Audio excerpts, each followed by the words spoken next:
Welcome everybody. This is National Master Cengiz Hasman from Cyprus.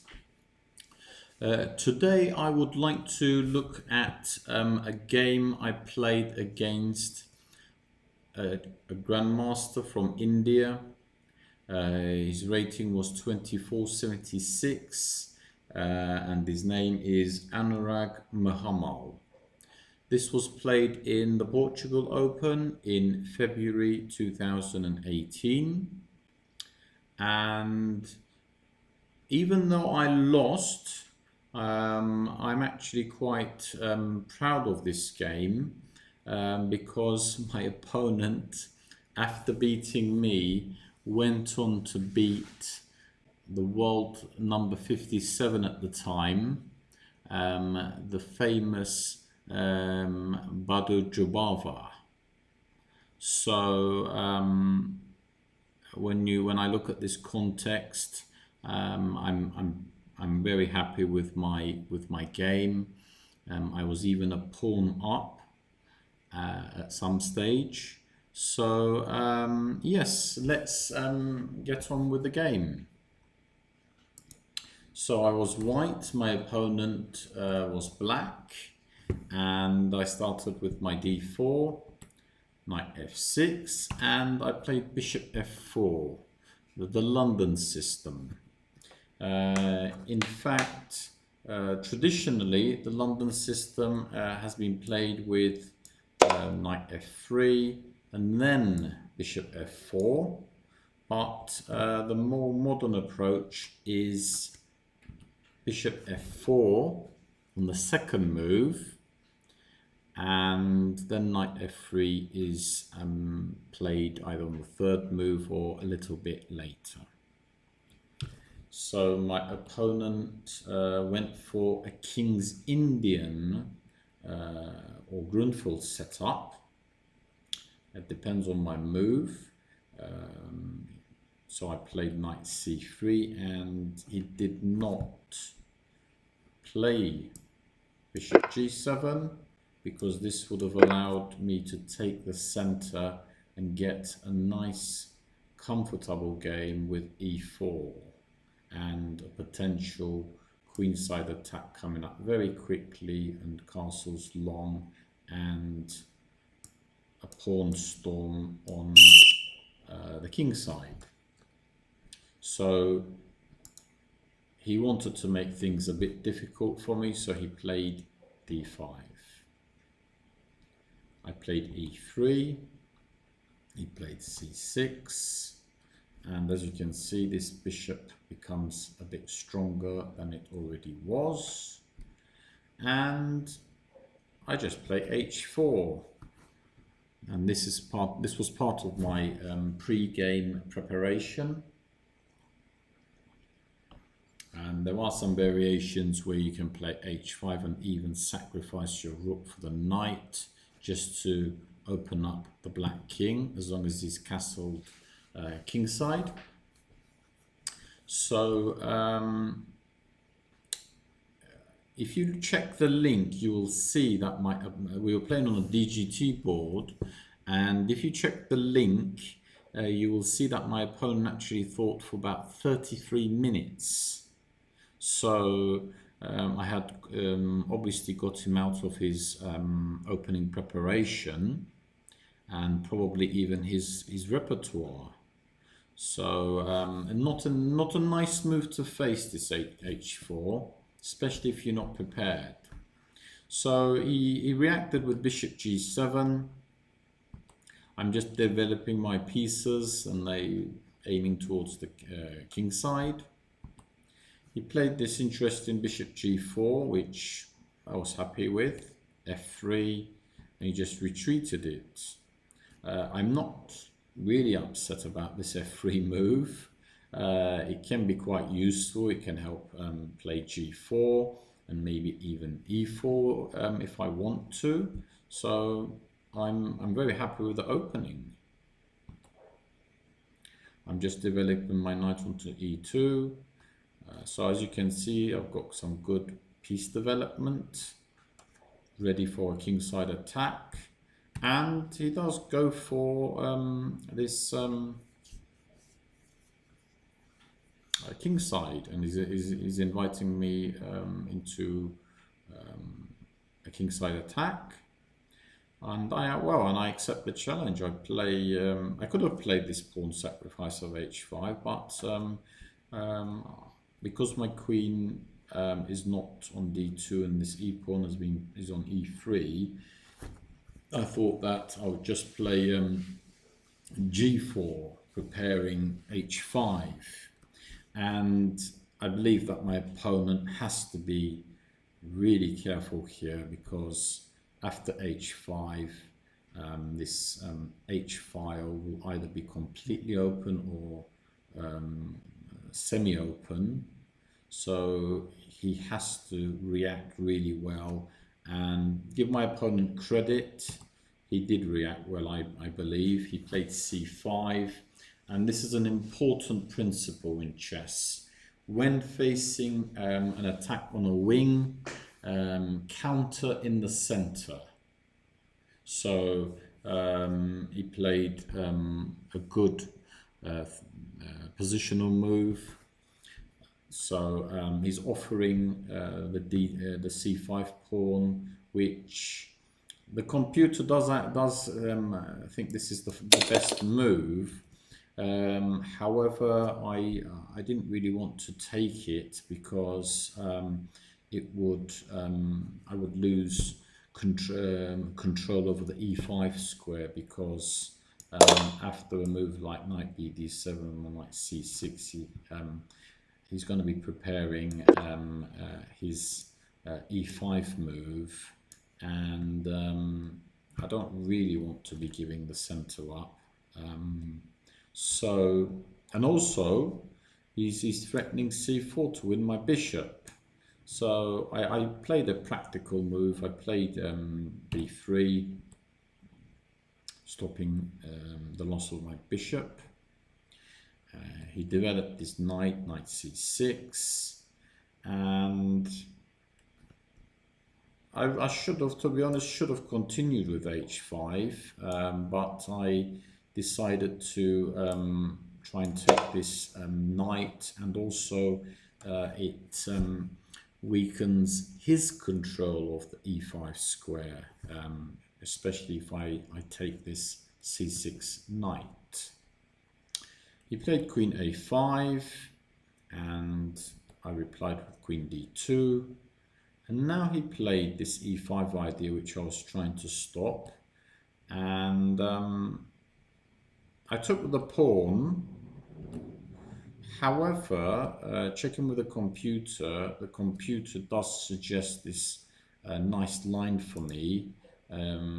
Bishop takes e5, and it's giving me about a +1 advantage, actually, because if he doesn't take my knight, he's lost a pawn, an important central pawn.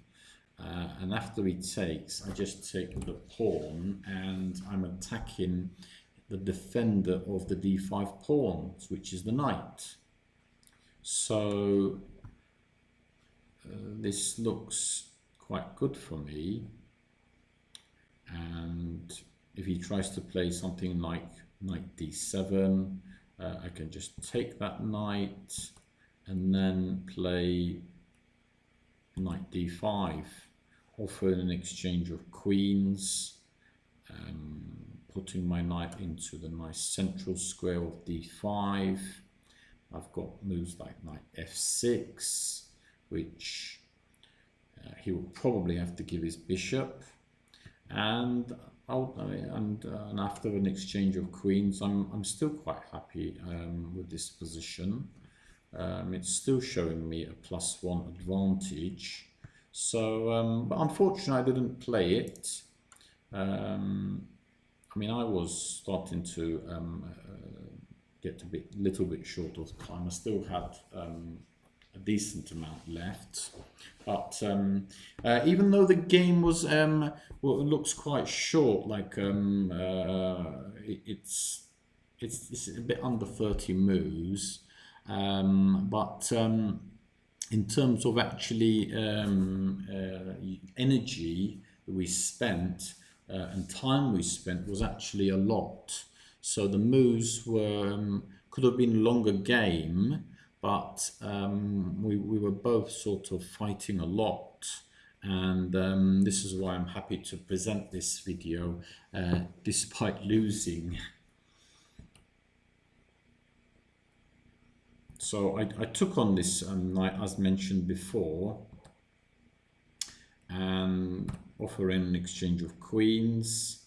He retreated, and I didn't see like long casting to be good for me or short casting, so I just played the nice positional move King F2, which is, it seems to be quite safe here. He didn't take on the pawn with his knight. He just played Queen E7, and I played Rook A G1. I'm just bringing that other rook over to the king side, and I'm playing quite aggressively.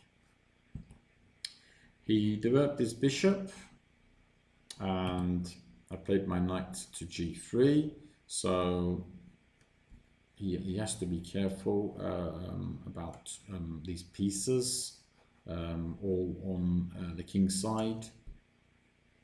He took the pawn, and then I just played Queen A5 over, attacking the bishop, attacking this pawn on C5. And he kind of blocks my queen attacking this pawn on C5.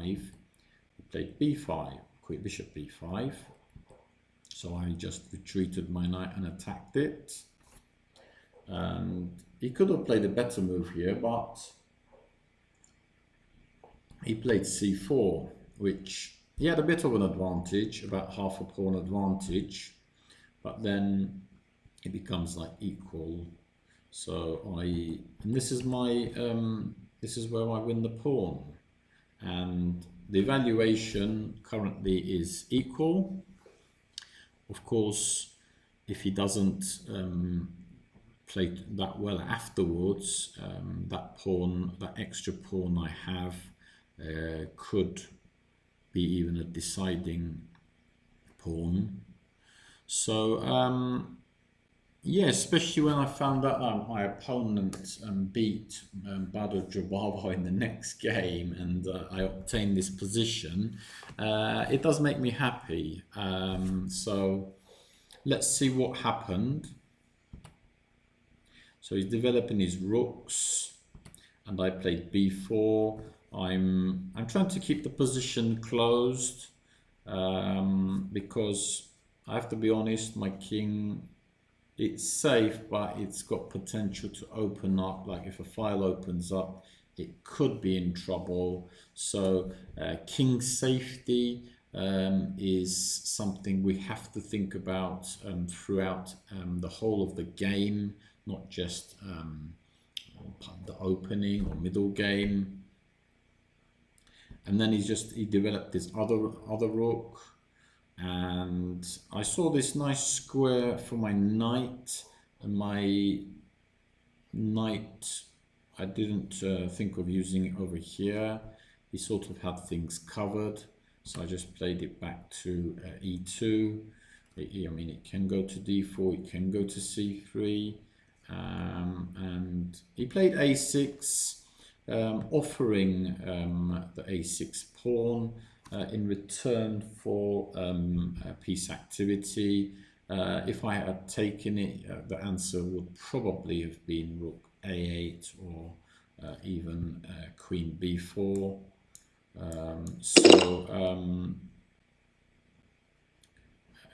It's a well-known idea. Like you can sacrifice pawn or pawns for piece activity.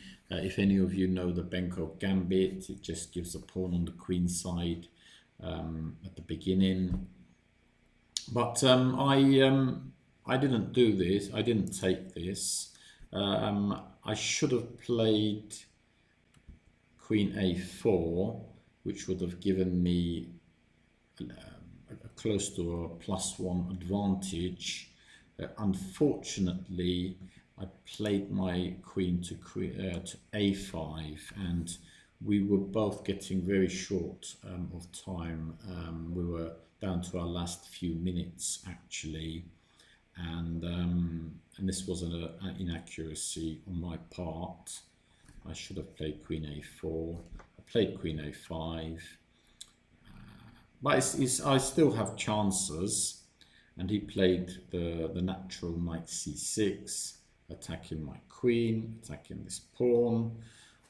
After he takes this pawn, he will have the intention of coming to using this b file and coming down here, because these two pawns are weak. I came for a queen exchange, which, if he had taken, would have been equal. And I've got ideas of bringing the bishop to d6 to protect this pawn, and maybe even playing c3 and knight d4 if I get the chance. But he played a very good move. He avoided a queen exchange, and he set up a very crafty idea, and I'm going to be asking you what you will play after my blunder, really. So after I play rook b1, because my intention was just to protect this b4 pawn, how did my opponent force me to resign? How did my Grandmaster opponent force me to resign? So I will give, you can pause the video if you like. Yes, he played bishop f8, and unfortunately my queen does not have any squares to go to, because if we go back to his clever queen b7 move, it's got two intentions. One is the obvious queen or knight takes b4, so it's threatening the b pawn. And I saw this, but I did not see the other move, the more deadly move of bishop f8. So yes, I hope you enjoyed this video. I do want to say, give some advice about my philosophy in this game. I would like to say, play aggressively, especially in an unbalanced position, because it's not, I mean, everything's not completely symmetrical like an exchange Slav, and he's developed this king side like this. So even though the pawn structure might be symmetrical, we've both got different ideas, especially after my aggressive h4. So it's not like a drawish position or anything. It's I mean, I've got serious intentions, and yes, if you can play like a surprise opening, but an opening which is effective, this can improve your chances of getting a result, which I have got in the past. So because if you remember, I said this h4 move made my 2476 Grandmaster opponent think for 33 minutes. And you start off with 90 minutes and 30-second increments. So it's not a nice move to face this h4. So I do recommend these things. Thank you for watching. Please leave any questions or comments. Bye.